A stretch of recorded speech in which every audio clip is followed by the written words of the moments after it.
बिस्मिल्लाहिर्रहमानिर्रहीम। First year accounting में हमारे पास इस वक्त MCQs कंटिन्यू हैं और मुख्तलिफ़ टॉपिक्स के हमने MCQs अब तक डिस्कस किए हैं और अल्हम्दुलिल्लाह हम आज टॉपिक्स कंप्लीट करते हुए आगे बढ़ रहे हैं। और इसी सिलसिले में जो हमारा एक टॉपिक है जो सेक्शन C से रिलेट करता है, फाइनेंशियल स्टेटमेंट्स, उस टॉपिक को आज हम यहाँ पे शुरू करने जा रहे हैं। और उस टॉपिक का सबसे पहला टॉपिक है एडजस्टमेंट्स। एडजस्टमेंट से रिलेटेड MCQs हम यहाँ पर इस वक्त कुछ आपके सामने हमने पेश किए हैं और उन एडजस्टमेंट से रिलेटेड MCQs को इंशाल्लाह अभी हम डिस्कस करेंगे।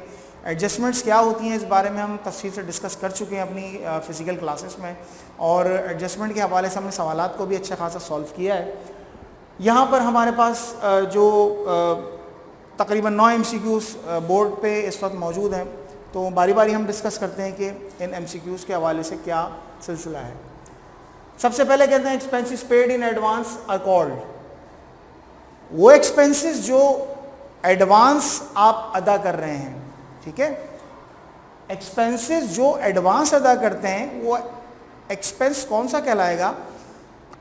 वो एक्सपेंस एडवांस अदा करने को हम कहते हैं प्रीपेड, राइट। जो आपने पहले से अदा कर दिया है और आगे चलकर उसे खर्चा हो जाना है तो वो कहलाता है आपका प्रीपेड। ये बिल्कुल एक जनरल टर्म है, बेसिक टर्म है कि जिसको हम अकाउंटिंग में शुरू से अब तक सीखते हुए आ रहे हैं, राइट। तो आज हमारे पास वो एक MCQ की सूरत में मौजूद है। तो अक्रूड एक्सपेंस बिल्कुल भी नहीं, ये ऑप्शन गलत है। Outstanding, prepaid expense, payable expense, definitely इसका जो ऑप्शन बनेगा वो हमारे पास प्रीपेड एक्सपेंस का ही बनेगा। यानी वो खर्चा जो आपने एडवांस में अदा कर दिया, वो एडवांस खर्चा जो है आपका कहलाता है प्रीपेड एक्सपेंस, राइट। नंबर 2 कहते हैं goods remain unsold at the year and. वो गुड्स या वो स्टॉक जो साल के अख्ताम पर सेल आउट नहीं हो सका, रह गया, आपके फिनिश गोडाउन के अंदर रह गया या आपकी दुकान में रह गया, बिका नहीं साल के अख्ताम पर, उस स्टॉक को क्या कहते हैं? अनसोल्ड का मतलब है जो नहीं सेल हो सका। परचेजेस कहेंगे, कॉस्ट ऑफ गुड्स सोल्ड कहेंगे, ओपनिंग स्टॉक या फिर क्लोजिंग स्टॉक। डेफिनेटली जो माल बिकने से रह गया एट दी एंड, तो लाजमन वो आपकी क्लोजिंग है, तो वो कहलाएगा आपका क्लोजिंग स्टॉक, ठीक है। जो माल आपका बिकने से रह गया उसे हम कहेंगे साल के अख्ताम पर कि आपका एंडिंग स्टॉक या क्लोजिंग स्टॉक, दोनों का मतलब एक ही है। नेक्स्ट कहते हैं the outstanding income. The outstanding income will appear in balance sheet. Outstanding income, outstanding receivable और पेएबल दोनों होते हैं। इस बात को हमने बहुत तफसील से डिस्कस किया है कई बार। क्विकली हम इसको गो थ्रू कर लेते हैं। आउटस्टैंडिंग का मतलब रिसीवेबल और पेएबल दोनों होता है। पहचानेंगे कैसे कि रिसीवेबल है या पेएबल है? अगर आउटस्टैंडिंग ऐसे टाइटल ऑफ अकाउंट के साथ लगा हुआ है कि जो आपका एक्सपेंस है या जो आपको अदा करना है, तो ये पेएबल हो जाएगा। और अगर आउटस्टैंडिंग ऐसे टाइटल ऑफ अकाउंट के साथ लगा हुआ है कि जहां से रिसीविंग हो रही है, यानी इनकम के साथ जुड़ा हुआ है, तो ये रिसीवेबल हो जाएगा। जैसे आउटस्टैंडिंग सैलरी, तो सैलरी पेएबल है, लायबिलिटी है। आउटस्टैंडिंग रेंट, लेकिन आउटस्टैंडिंग रेंट एक्सपेंस अगर लिखा हुआ है, क्योंकि रेंट रिसीवेबल पेएबल दोनों होते हैं, इनकम भी होती है और एक्सपेंस भी होता है। लेकिन अगर ऐसा लिखे कि आउटस्टैंडिंग रेंट एक्सपेंस, तो इसका मतलब क्या है कि वो रेंट एक्सपेंस आपका पेएबल है। और अगर लिखा हुआ है आउटस्टैंडिंग रेंट इनकम, तो इसका मतलब क्या है कि वो रिसीवेबल है। दोबारा से इस पर आते हैं, वो कहते हैं the outstanding income will appear in balance sheet. Understood मतलब होगी कि आउटस्टैंडिंग रिसीवेबल है आपका, ठीक है, रिसीवेबल है। और सारे रिसीवेबल एसेट होते हैं, सारे पेएबल लायबिलिटीज होती हैं। तो ऑप्शन देते हैं कि बैलेंस शीट में किस जगह पे लिखा जाएगी आउटस्टैंडिंग इनकम? क्या एसेट में लिखेंगे, लायबिलिटी में, इनकम में या एक्सपेंस में? डेफिनेटली अभी हमने डिस्कस किया कि सारी आपकी आउटस्टैंडिंग अगर वो आपकी एसेट है तो वो इनकम एसेट के अंदर आपकी कहीं ना कहीं शो की जाएगी, यानी रिसीवेबल है अगर वो तो सारा एसेट के अंदर शो होगा, क्योंकि सारे रिसीवेबल्स एसेट होते हैं आपके। नेक्स्ट कहते हैं commission received but not earn. Commission receive तो कर लिया, अभी अर्न नहीं करा। क्या मतलब इस बात का कि आपने जो काम करना है पैसे जेब में रख लिए, अभी काम नहीं किया, इसका मतलब वो भी अर्निंग नहीं बनी है आपकी, वो अभी अर्निंग नहीं बनी, पैसे तो आ गए, इसका मतलब एडवांस रिसीव कर लिया आपने। जब एडवांस अदा करते हैं तो वो आपका एसेट होता है, जब एडवांस रिसीव करते हैं तो इसका मतलब ये है कि आपने काम करने से पहले पैसे ले लिए, तो वो आपकी लायबिलिटी है, जिम्मेदारी आ गई ना, अब काम करना होगा आपको। तो देखें commission receive but not earn is किस कैटेगरी में आएगा? Asset, liability, revenue, expense. अभी हमने डिस्कस किया, ये लायबिलिटी कहलाएगी आपकी, राइट। आगे बढ़ते हैं।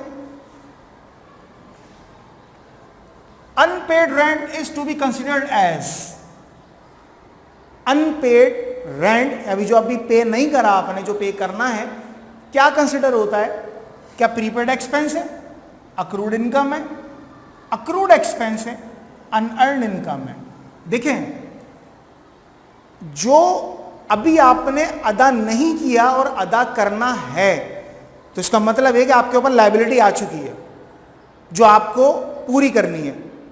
तो लायबिलिटी का मतलब डेफिनेटली अगर एक्सपेंस के साथ अक्रूड है तो ये लायबिलिटी है, ठीक है, और अगर इनकम के साथ अक्रूड है तो ये रिसीवेबल है, एसेट है आपका।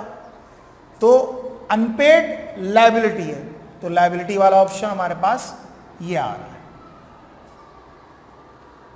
आगे चलते हैं। Gross profit is always, gross profit हमेशा more than net profit, less than net profit, equal to net profit, all of these. यानी वो कहते हैं कि ग्रॉस प्रॉफिट क्या नेट प्रॉफिट से हमेशा ज्यादा होता है, कम होता है, बराबर होता है, या ये तमाम ऑप्शन में से कोई, सारे के सारे ऑप्शन हो सकते हैं। तो हम थोड़ा सा अगर इसको गो थ्रू करें तो हम क्या करते हैं, sales minus cost of goods sold, तो क्या होता है, ग्रॉस प्रॉफिट आता है। फिर उसमें से क्या करते हैं आप, एक्सपेंस निकालते हैं, तो नेट प्रॉफिट आता है।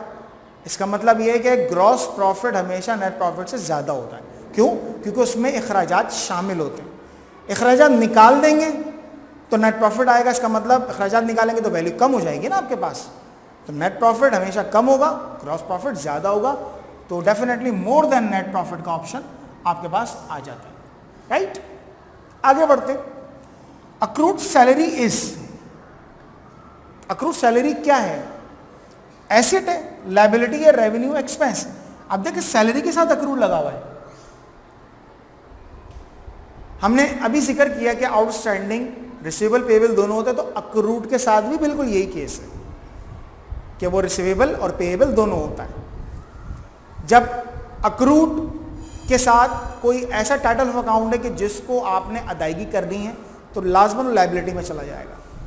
और अगर अक्रूड के साथ कोई ऐसा टाइटल ऑफ अकाउंट है कि जिससे इनकम को रिसीव करना है, तो वो आपका एसेट कहलाएगा, रिसीवेबल। और सैलरी आप हमेशा बीइंग ए एम्प्लॉयर अदा करते हैं, तो ये आपकी लायबिलिटी होगी, राइट। आगे बढ़ते हैं। While making adjusting entry of outstanding rent expense, तवज्जो से, आउटस्टैंडिंग रेंट एक्सपेंस की एडजस्टिंग एंट्री आप बनाने जा रहे हैं, तो हम डेबिट क्या करेंगे? आउटस्टैंडिंग रेंट एक्सपेंस की एंट्री बनाने जा रहे हैं, तो आप डेबिट क्या करेंगे? क्या रेंट पेएबल करेंगे, रेंट एक्सपेंस करेंगे, अक्रूड रेंट करेंगे, या कुछ भी नहीं? देखिए जब आउटस्टैंडिंग का मतलब अभी मैंने जिक्र किया, रिसीवेबल पेएबल दोनों है। टाइटल ऑफ अकाउंट यहां पर लगा हुआ है रेंट एक्सपेंस, डेफिनेटली पेएबल की बात कर रहा है वो। ये बात हम जानते हैं कि जब आपकी लायबिलिटी बढ़ती है उसके कॉरस्पॉन्डिंगली एक्सपेंस बढ़ रहा होता है। तो 100% हम डेबिट देख रहे हैं, लायबिलिटी जब बढ़ती है तो क्रेडिट पे जाती है, तो डेबिट का पूछ रहे हैं, तो डेबिट क्या हुआ? एक्सपेंस होगा। तो अंडरस्टूड बात है कि रेंट एक्सपेंस आपका हमेशा डेबिट पे आ जाएगा, ठीक है। आगे बढ़ते हैं। Adjusting entries for the year are made.